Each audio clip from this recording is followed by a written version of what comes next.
My name is Ron. And my name is LaShawn. Welcome back to the 3-Minute Marriage Moment. Well, we got a good question for this week. We had a question come in from one of our viewers that wanted to know, why is it important to minister at home to your family before you minister in church when God gave you a gift to use for others? That's a good question. Woo! I love this. Whether it's a male or female, we got the answer for you today. Number one, you should always minister to your family first. Because if you don't minister to your family, how effective can you really be in the ministry, whether or not ministry is at church, work, school, or wherever that may be? Because if you don't take the time to minister to your family first, how can I be effective? And you have to think about it too. If you say, for instance, you have a gift, even if you have a gift of singing, okay, and you sing for everybody else, but your family is never a recipient of that song that you sing to others, and by the time you get home, there's nothing left for your family. Would you really leave your family neglected and starving of something that God gave you to use for His glory? Right, and that's good. And another thing is, how would it look for you to minister to everyone else, but you can't minister to your home first? I mean, that kind of hurt more than that. I mean, when we went there a little spell where we put everything else first. We so-called called ministry. Yeah. You know, what's out there, which had almost destroyed our marriage, in which we didn't realize the balance. And we had to make balance in our relationship for us. I mean, I should be able to minister to my wife before even ministering out to anybody else. I should be able to tell her, you know, what the Lord has done or what He's done for me or what He's going to do for you. I should be able to do that first, because that the anointing and everything else is going to flow down through me, to me, in my family, right, where it has to start off. Because if I want to start off everywhere else, you know, that kind of look like a hypocrite.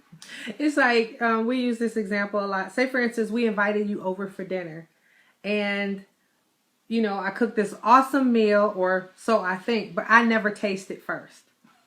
And I serve it to you without tasting it first. That could be very scary. I don't know if that's ever happened to you, but that is very embarrassing. How you won't let your kids touch it or taste it and be the first judges of whether, you know, what you're serving to other people is good enough to serve to other people. And I think we need to give our families an opportunity. The Bible tells us to do good to those who are the household of faith first. And what is the first household of faith for you? Mine is my family. I have a gift of song. I love to sing. I sing to my family all the time. I sing around my family all the time.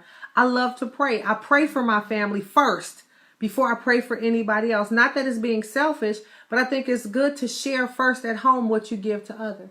That's so true. That is so true. And I know some of you probably saying, well, what if that person's not saved or don't go to church? That's how much fine. more should you do it? Exactly. Yeah. And that's why it even says that wives submit to your own husbands.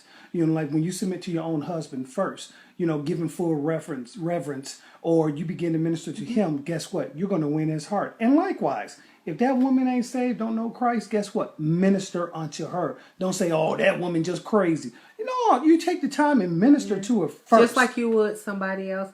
One of our pastors, her husband was the pastor of the church.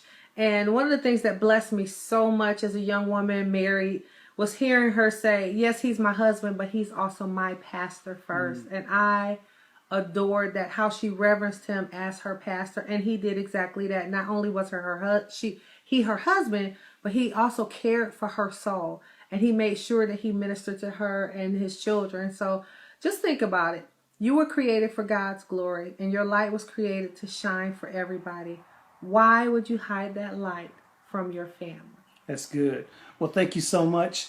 Be sure to hit us back, www.songsofsolomonri.com. Or on Facebook at Songs of Solomon Relationship Institute. God bless. God bless. Have an awesome, awesome day today. We love you. Peace. Peace.